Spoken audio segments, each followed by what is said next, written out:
Welcome everyone to Almost Cancelled. I am Peter, that is Tara, and we are going to talk about Star Trek Discovery Season 4, Episode 9. It's called Rubicon. So full spoilers for the episode. As always, the Discovery must race out to confront Book and Tarka as they're going to try and stop the anomaly and destroy it. So Discovery's given the mission. But because obviously Michael's a bit close to the Book, and that could lead to some conflict of interest perhaps, or maybe just fog her mind at an inappropriate moment.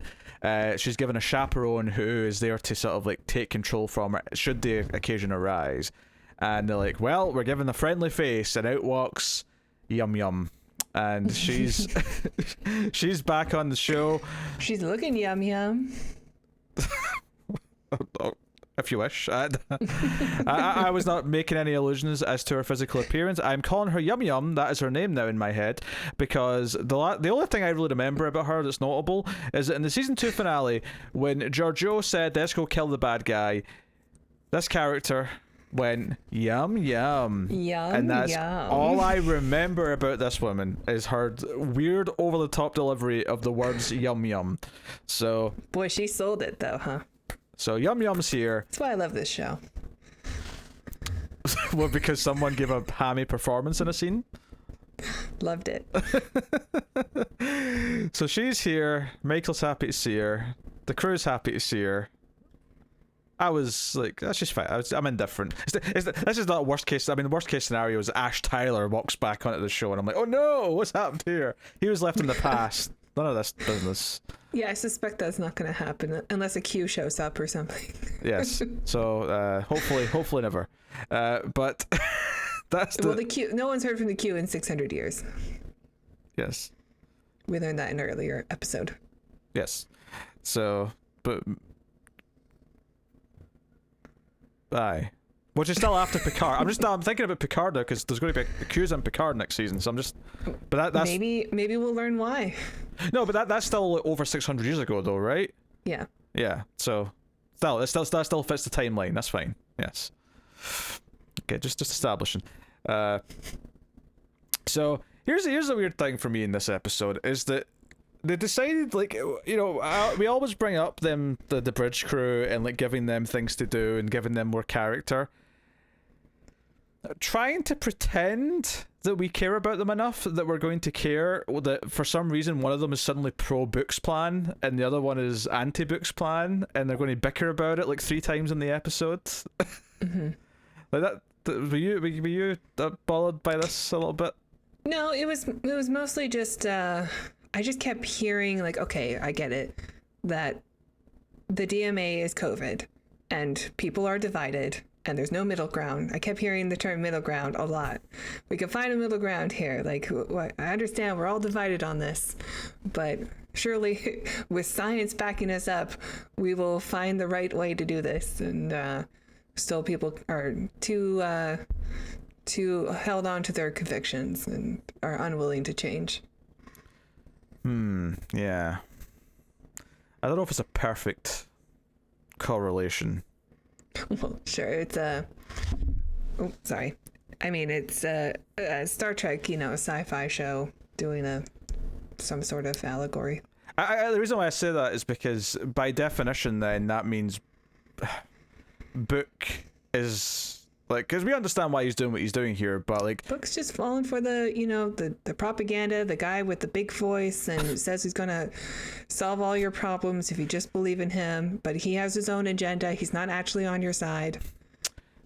Wait, so you telling me that someone's behind the pandemic who is secretly going to like unlock the portal to another dimension if enough people get infected? I'm saying Tarka is more like, in this scenario, he's kind of like the people on certain news programs who are like, who tell you what you want to hear, but they're not really, they don't really care about you specifically, because if they did, they would try to protect you, but really they have their own agenda. Okay. I mean, I can see what you're saying. I think for me, I was thinking about it less from what the metaphor was here, and more from the fact that they have these two characters bicker enough that Saru has to like tell him to simmer down, and even Culber has to come in and do a little bit of psychology, although it's mostly just kind of fluff. And then it all seems to be resolved because when they escape, like, narrowly escape their death, like one guy helps the other guy to his feet and they nod at each other and it's like, oh, they're friends again now. That's it, solved. Well, when they have to be officers, they, do their duty. But there was no resolution to the actual debate that we're having. Like, it never felt like it got resolved in any way. So it just now we're just friends again. They just found a middle ground. They didn't. Which is their Starfleet duty. They both can agree that there's a duty to do. One helped the other one to their feet, and they just kind of went, "Oh, I guess we're just friends again now. We'll just not talk about the thing that we're divided on anymore." I mean, that's like what everybody does, right? In families, like, we'll just not talk about it. Yes, and we can still be friends, and we can still work together. I appreciate the jokes, but that does not escape the fact that this is bad writing. Like, you keep cracking. This episode was really good. I don't think it's a bad episode per se. It's actually probably like second behind the last episode for me in the season. Like, I think it's a fine episode for a lot of moments and reasons, but it doesn't change the fact that this conflict between these two minor characters is badly written. I think the characters that we're talking about here, that we've been talking about, Reese are just characters that are not Reese and Bryce. Bryce, that's the other one. Don't ask me which one's which.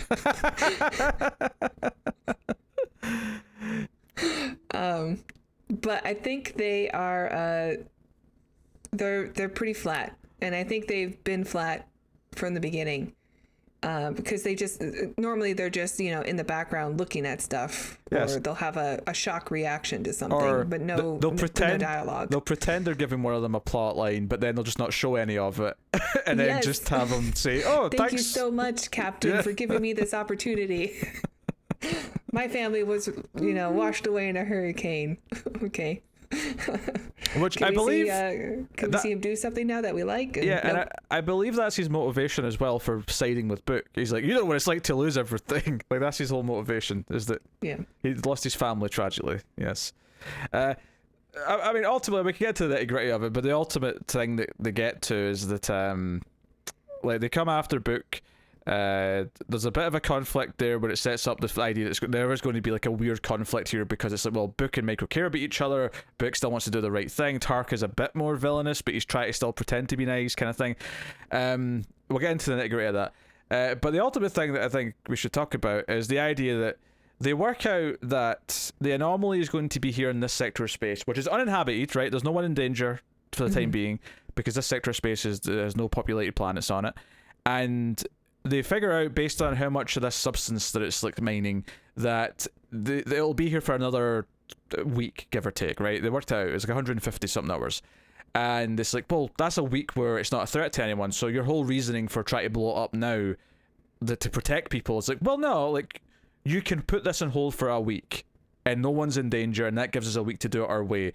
And if it fails, then maybe we can do it your way, right? And this is actually a very reasonable middle ground to reach. And Book's like, totally. Yeah, this actually sounds fine. Yeah, like, my whole reason for doing this, if we know everyone's safe for a week, then yeah, they've got a week to do this. Why not?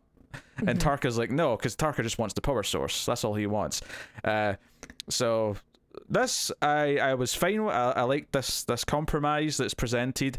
I kind of like that Tarka just does it anyway, because it's like, okay, this instigates the conflict potentially with this new species. I actually was caught a bit off guard by that, and I know I shouldn't have been, because the whole season they've been telling me that he doesn't play by the rules, and like he has his own agenda, and he's already manipulated Book's ship enough to where he has control.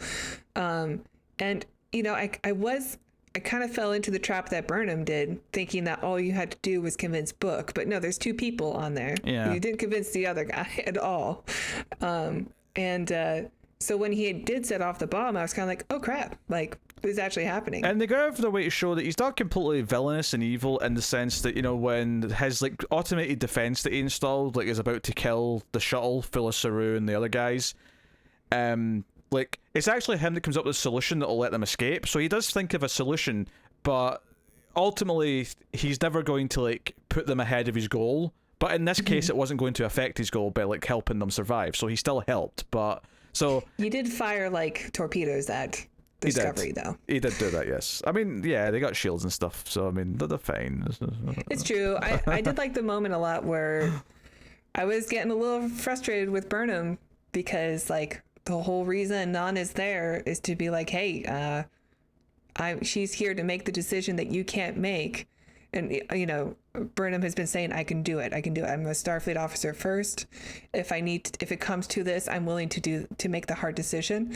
But when it came down to it and, like, you know, time slows down and we're just watching her breathe for a second, realizing I have to do this now and I can't do it. And you know, obviously, I actually quite like that moment. Stamets comes in and saves the day. But, like, in the moment, I'm like, I don't think she can do it. Or, like, I'm not sure. Well, no, I actually think that moment's well done, because to me that's the whole point of that scene, is that time does slow down. Everyone's looking at her saying, are you going to make this choice now, because it's probably time. And it's like she's about to have to say it. She's about to finally have to say, go through with this plan to destroy Book ship, because, you know, we have to now. And just as she's, like, almost like catching her breath to, like, say it out loud, that's when Stamets' voice comes in and just because it's completely silent while this is all happening. And then Stamets, you just hear, it's like a heartbeat. Yeah, you hear. and Stamets' voice comes in and says, oh no, we figured this thing out, it's going to be 150 something hours, blah blah blah. And it's like, okay, we can present that to him, we can offer this choice now. And yeah, so like, we're left in a really interesting place. Obviously the big thing at the end that serves as the cliffhanger is that a new identical anomaly just takes its place in the exact spot where it was destroyed, meaning that this species has sent a replacement. Now, it obviously, they say we've just made first contact in a sense, and they have, but it also suggests to me that this species is so big and powerful that they're not that concerned. Like, I mean, maybe if a second one is destroyed, they'll maybe we should go and have a look and see what's going on. But they just set out a replacement. Whatever. Like, here's another one. Yeah. So that's interesting. Yeah, that was interesting. Plus, the power source is being operated from the other side of the wormhole. So this detail bugged me a little bit, just because Tarka came off as a bit like he's meant to be this super intelligent guy, and I'm like, wait, this was a possibility, and you never considered that the power source might not actually be in the middle of the thing. Like, yeah, that he seemed bugged to be me. just super focused on like wanting to get whatever power source was there, and like, this was my option, and he was just like, you know, he had blinders on. Yeah, I mean, he has to wait. Like, he was so obsessed with his one thing that he didn't consider the other possibilities. You know, it's just the it's not quite this, but, you know, I'm thinking a little bit of you were so preoccupied whether or not you never stopped to think if you should. It's not, it doesn't fit that, obviously, but it's that scientist mentality that he's got. He's just so, like, his goals just in mind that he's not thinking about. Well, he's always right, and in this case, he wasn't. So, I do think, those beats are interesting. Some of the action sequences are solid enough. I think it is interesting that Michael can't go on the mission to begin with this episode. I mean, I do think it could be better handled in places, but for the most part, the idea that she has to build up to ultimately maybe making this choice to kill Book is an interesting one, and she got bailed out at the last second, which makes me think that the choice might have to come back up again later, which is weird in a sense, because Book now, like, the conflict's over. Like, now this is done, like, there's nothing to... I mean, unless something else comes up where Book ends up on the wrong side of her again, but at least right now, there's no reason to actually... destroy him anymore. There is a reason still to, like, capture him and arrest him, so he might still go on the run. I don't think there's any reason to, like, kill him, because I don't think he's dangerous at this point anymore. It doesn't feel like he's going to want to run, unless he has a reason to, like, because he thinks he can solve things or fix things, or if Tarka, like, convinces him, or, like, just takes over the ship. But he doesn't feel happy that Tarka set off the bomb. You know, after he'd said this is the right choice, we should take the deal. You know, he doesn't look happy about it. He feels pretty distraught about it. He doesn't want first contact. Yeah. And sure enough, like, you know, so we're in this position now where we're going to have this first contact explored with this new species.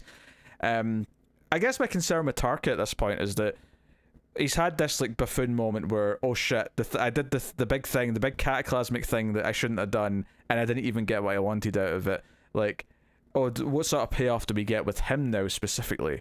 Does he now want to try and make amends for it, or is he, like, what is his I'm curious to see how we sort of whip back round with him going forward in this season. Me too.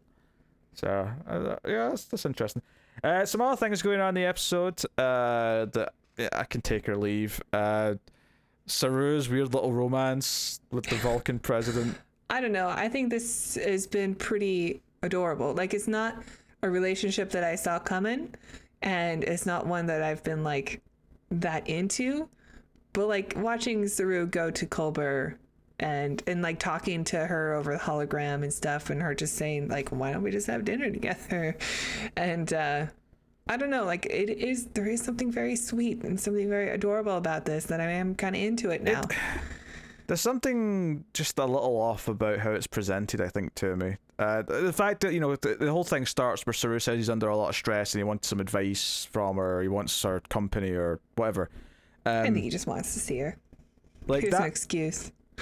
I mean, maybe, but that's kind of my problem, though, is that, like, there is no hint of, like, him being under a lot of stress right now. Like, he's become, like, Saru as a character right now has only had his little, like, romance with her. There's nothing else going on with them that really makes him feel like he's under a pressure or stress. He's still a Kelpian, isn't he? Still, well, I guess, I mean, he had his ganglia removed, and I guess he's not as, like, in fear all the time anymore, but he basically grew up in constant fear.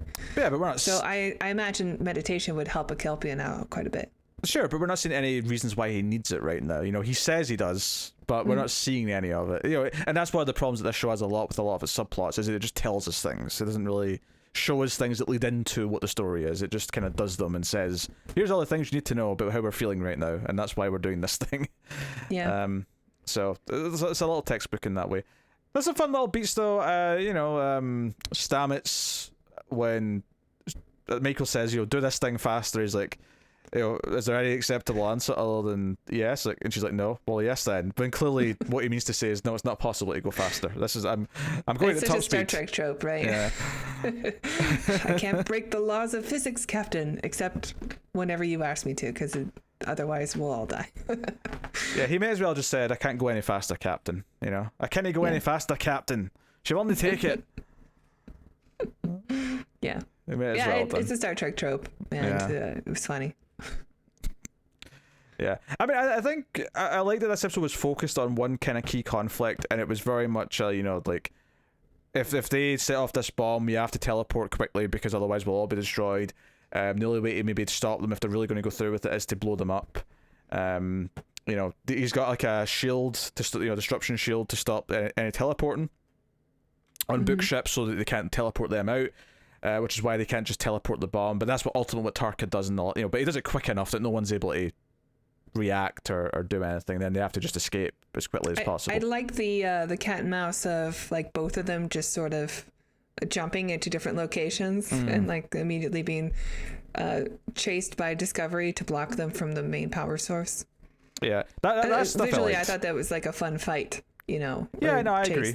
I think that's the stuff that was more fun in this episode. I think the focus of it made it like a much more consumable episode. I didn't feel too bogged down because it was really just the Saru plot, and maybe there was maybe one or two conversations with Michael and Yum Yum about making the tough choice. That because it's so on the nose with when it discusses things like that, and I like the conflict that it's presenting me. It's just like the way they talk about it sometimes is like, okay, we know Michael has to make the tough choice, but you keep telling her she has to make the tough choice. And it felt like Yum Yum was immediately just assuming that Michael wasn't making the tough choice. Anytime she had to make a new decision, it was like, can I speak to you in private, Captain? Like, we have to speak in private again.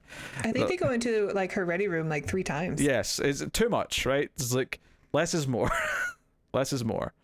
You can say it. You can say a lot with the glance and with Yum Yum just sort of watching her body language or just watching her new decisions that's being made, you know? Yeah. I really had a hard time. Like, obviously I remember the character of Yum Yum, but I don't remember her leaving the ship. I'll be honest. I can't remember, like, okay, when they parted ways, was there like a storyline behind that? I couldn't remember. I said this before we started, but I legitimately couldn't remember. I thought she was left in the past. I didn't realize she came forward into the future with them. I had to, like, I remember the episode with Ariam, when Ariam gets blown into space. Unless actually, does her species just live a long time? I mean, this is 1,000 years, admittedly. It's a long time to live, but No, because she talks about going to her planet and like That's right, having that's to right. conceal the fact that she was, because she doesn't, something about their species that they don't, it's all or nothing, like they don't lie. So she didn't want to like go there and have to harbor a secret. So instead she just decided not to go, like approach her descendants if she couldn't be honest with them. Yeah, that's. Yeah, I think this episode boils down to me is that it still has some of those Discovery like style and direction things that I could do with less of, but it's a very watchable episode because it's very focused. It's got a clear conflict. The action is fun here or there, and it's like the core decisions that have to be made in the episode are simple and work based on who the characters are. I think ultimately, like what would enhance it even more is if I think the characters were just better developed in general, and that goes across the board. So. Yeah, I mean, I think the main people are pretty well developed. Like we know Michael's, and like if she makes a decision that's out of character, we'll be like, that's not really a Michael thing. We know Saru pretty well. We know Stamets well, and Culber. But like the rest of the bridge crew, like any line of dialogue that they have could be spoken by a different person, and we wouldn't be able to know. Yeah. Like these guys don't have any personality traits. Like we know Olo is a good fighter, and that's been consistent through since season 1. Detmer's a pilot, so she's good. Detmer's a pilot, and who occasionally has some trauma. But like there's really nothing about their personality, or like there's like even if somebody had like a cranky attitude sometime, it would be enough for me to be like, oh yeah, that's such a Reese thing, or everybody's interchangeable in my mind, and I wish they just had some personality, some character to their character, instead of just we love each other except when we don't, but we're still nice. Some of them are too smelly. Like I think Culber's guilty of this actually a lot, where he's just really happy and smelly when he's talking to people a lot, and there's a point where it feels a little bit too just unnatural. Well, I mean, isn't that part of his character though? Is that he's always trying to put on a good face? He is, but I guess like I don't know. I guess I want more of a. And it's not even like I'm saying like I want like an edgy Star Trek show, because the show arguably is I mean, all the doctors except for maybe Beverly Crusher have been a little bit snarky and. Well, yeah, no, that's what I'm saying. Like, so I'm not saying, because this show is edgy in some ways, and I'm not saying I want an edgy Trek show or I don't want an edgy Trek show, but like I feel like when it comes to the characters, I feel like the character interactions, even on the original series and the Next Generation. Like, the characters have more bite with each other. And it's not that they don't have good relationships with each other, it's just that they feel more natural, and I think the writing for the characters' interactions is just better. And that's something that's been a consistent thing on this show since day one that's been a bit of an issue for me, and it's just never... It's always felt a little bit more like a... I said this a few episodes ago, but it's like a CW cast of characters on a Star Trek show. Well, it's... I understand the desire to write... these good characters. Well, hold on. I mean, I understand the desire to write these future us characters, people who've made it into this future where there aren't very many conflicts, like personal conflicts. But we see all the time with the main cast that there's conflict there all the time. Mm-hmm. But for these guys, they have nothing, and there's nothing for us to like say, oh yeah, that's Bryce. Always doing that, always having that thing, always, I don't know, there's, like, it's okay for them to have some flaws that we can explore a bit more, or have at least something. I want them to have something. They're just sort of dry white toast right now. Like, all of them across the board, and I do still like the show. Yeah, still but... a 10. Just to make it clear, I want more for the things I love. Yes, but to make it clear, I am also critiquing the writing of all the main characters as well. I'm not just talking about the bridge crew, and I was critiquing the writing there. Like, I think we've had this problem with all the characters since day one. They're just not as good as the characters on TOS or TNG. I mean, I think Michael's a pretty strong character, and Saru. But a lot of the rest, I think, needs some work. Yeah, I mean, Like, I'm not saying if you take the worst character that's been on one episode of one of those shows and compare it to Saru, that Saru doesn't come out better. Obviously he does, right? But when I'm thinking of Saru versus like any main cast member of, like, I don't know, TNG, Riker, for example, yeah. Like, Riker's a more interesting character than Saru to me. And on paper, he shouldn't be. On paper, Saru should be more interesting because of his planet and because of, like, the society that he escaped from and the way he joined Starfleet. On paper, he should be more interesting, but just in kind of the way they write the characters on this show, he isn't. But that's just the writing thing. That's just the writing thing. And that's just, you know... We could have this debate every episode, so I'm going to cap it off here. Well, I mean, I think that's why I said cap it off here! Well, hold on. I think that's why, you know, we like having Tarka on the show, is because he's someone who comes in and he's got a clear agenda. Well, I mean, you know what I mean? He's got, like, something about him that he's motivated by, that we know, okay, this is his character. This is totally a Tarka maneuver when he shoots the bomb off anyway. And so it's been nice to have someone with, you know, charisma and somebody who has something that we can follow, at least on the show. And you know, when I make those critiques about Saru, I actually want to make it clear I think Saru is maybe the best character out of the main cast, because he does have a more interesting backstory, because he does have maybe a more, like, I think right from the start he had more of an endearing personality that you want to sympathize with. There was more going on for him than some of the other characters. But so, anyways, I'm just pointing that out because I want to make it clear that I am comparing what I think is the best main character on this show to previous shows in Trek that I've seen.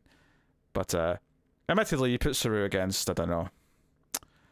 I mean, if you listen, no, Geordi's better. But like, if you listen to our Next Generation reviews, like, we give Troy a hard time. Like, Troy's not a well-written character by and large because they don't have anything for her, but.